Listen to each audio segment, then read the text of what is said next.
So let's talk about mental frame advantage. What is mental frame advantage? Well, mental frame advantage is the idea that you are minus or neutral and your opponent is still scared to hit buttons. I can't believe I have to make a video on this, to be honest, but I was reviewing someone's game that they sent me. Well, it was more than one game. It was 5 games.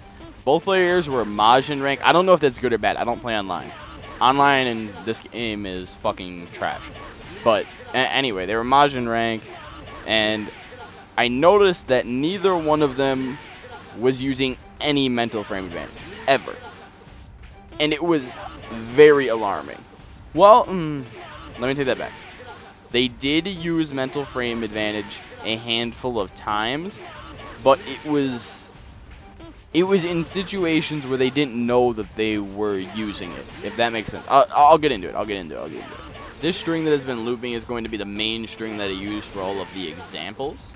How many of you have ever staggered a string? Guess what? You used mental frame advantage. This is how a lot of people use it, but they don't realize the fact that they're using it. So now you know what mental frame advantage is if you didn't know already. But do you understand mental frame advantage? Do you understand why it works? Do you understand how to use it? This string that you've been seeing, I bet you just got hit, or I either stole your turn. In fact, I know it. Do you know why? It's because you thought you had to block. You didn't, though. I did 5S. I was negative. Why did I get another turn? It's because mentally you thought, hey, I can't attack yet. And I stole a turn. What you thought you had to block is irrelevant. Why you thought you had to block, it's completely irrelevant. The point is you thought you had to block. Vegeta's dive kick is almost always negative. At best, it's 0 on block. So why would you ever use it? The point of it is to create mental frame advantage. Well, outside of combos. So when you take advantage in this game, you have to commit to a string. You can't hit confirm off 1 or 2 hits in this game. So what does that mean? It means you can backdash and whiff punch. What does this have anything to do with mental frame advantage? Well, guess what? If you do this enough, they're going to stop mashing. And when they stop mashing, they might not necessarily block. They might jump back. They might try to chase your backdash. But the point is, you are going to create a situation where you have mental frame advantage. A situation where they are afraid to hit buttons. So you know what you do? You do this a bunch. They start blocking. All of a sudden, you can dive kick and mash away. And guess what? If you see them jump or you see them do anything like that, just stop doing your string. Just backdash it. There is a million different situations like this in the game. You know another common one? When you block vanish. Come on. You've all seen this. Someone blocks vanish and they backdash. This happens all the time. Most of you guys are doing this. So why are you not using mental frame advantage? Mental frame advantage is the exact reason that whenever you see these guys on Reddit who say, I can't tech throws online. Well, guess what? You can't tech throws online because, you know, there's like 3 frames of delay, 5 frames of delay. But you'll always see that guy sitting there that goes, oh, but the situations where people throw are super predictable. No. No, they aren't. If you're playing against someone where they throw in super predictable areas, like after calling an assist or something like that, they are the ones that are predictable, not the throw. It has nothing to do with throwing. It has to do with your opponent. They're bad. This is the exact reason that I stagger every single hit of a string so much. This is literally how I do strings. You know why? Because I can just add in a throw anywhere and it just looks like I'm just delaying a hit. Yes, throws are reactable offline, but online, where most people play, they're not going to be able to react. But if you always do strings super fast, and all of a sudden there's a big delay where you're trying to throw, then of course people can see it. People will notice the delay and then just hit the throw button. They're not actually reacting to the throw. They're reacting to the fact that there's a huge delay in the string that's not normally there.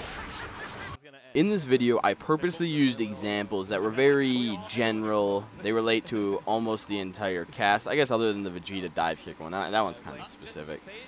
But I used pretty common situations that people use mental frame advantage without realizing it. I want you to know that there's a ton of character-specific situations where you can give yourself mental frame advantage. You just aren't doing it. In fact, some characters thrive off of this, like Ginyu and Beerus. Those characters suck.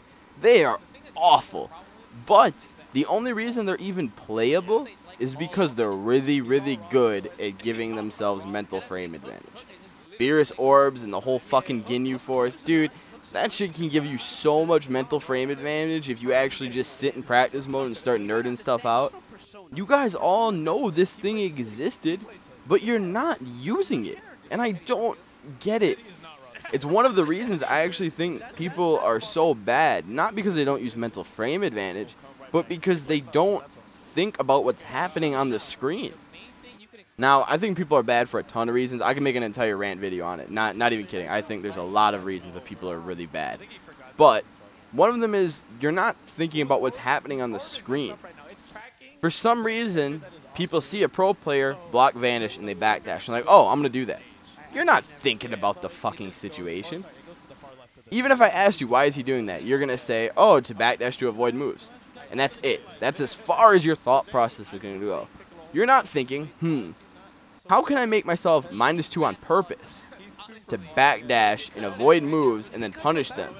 And then when they start realizing that they're getting punished, they're going to stop attacking. And then I can use that mental frame advantage to steal turns. You need to think about it. You need to just think about the game. Just thinking about what's happening on the screen or just thinking about situations in your head can take you so far. How many of you have honestly gone to practice and looked for ways to put yourself -2 or, you know, even a little bit more minus? You don't necessarily have to be -2. And think about situations to turn that to your advantage. Or take situations where you know your opponent's going to block and just steal turns for it. This is a concept you can't necessarily copy unless you're paying attention. No one's going to post a Twitter video or a YouTube video saying, hey guys, here's a bunch of Ginyu setups that give you mental frame advantage. No one's going to do that. It's not going to happen because mental frame advantage takes conditioning. And it's something that you have to think about and figure out yourself. I'm starting to rant, but I hope you learn something. I hope you go to practice and you explore your characters way more in depth. And I hope you look at the game just a little bit different. You can subscribe. I upload videos all the time. Well, and I say all the time. They're kind of spread out.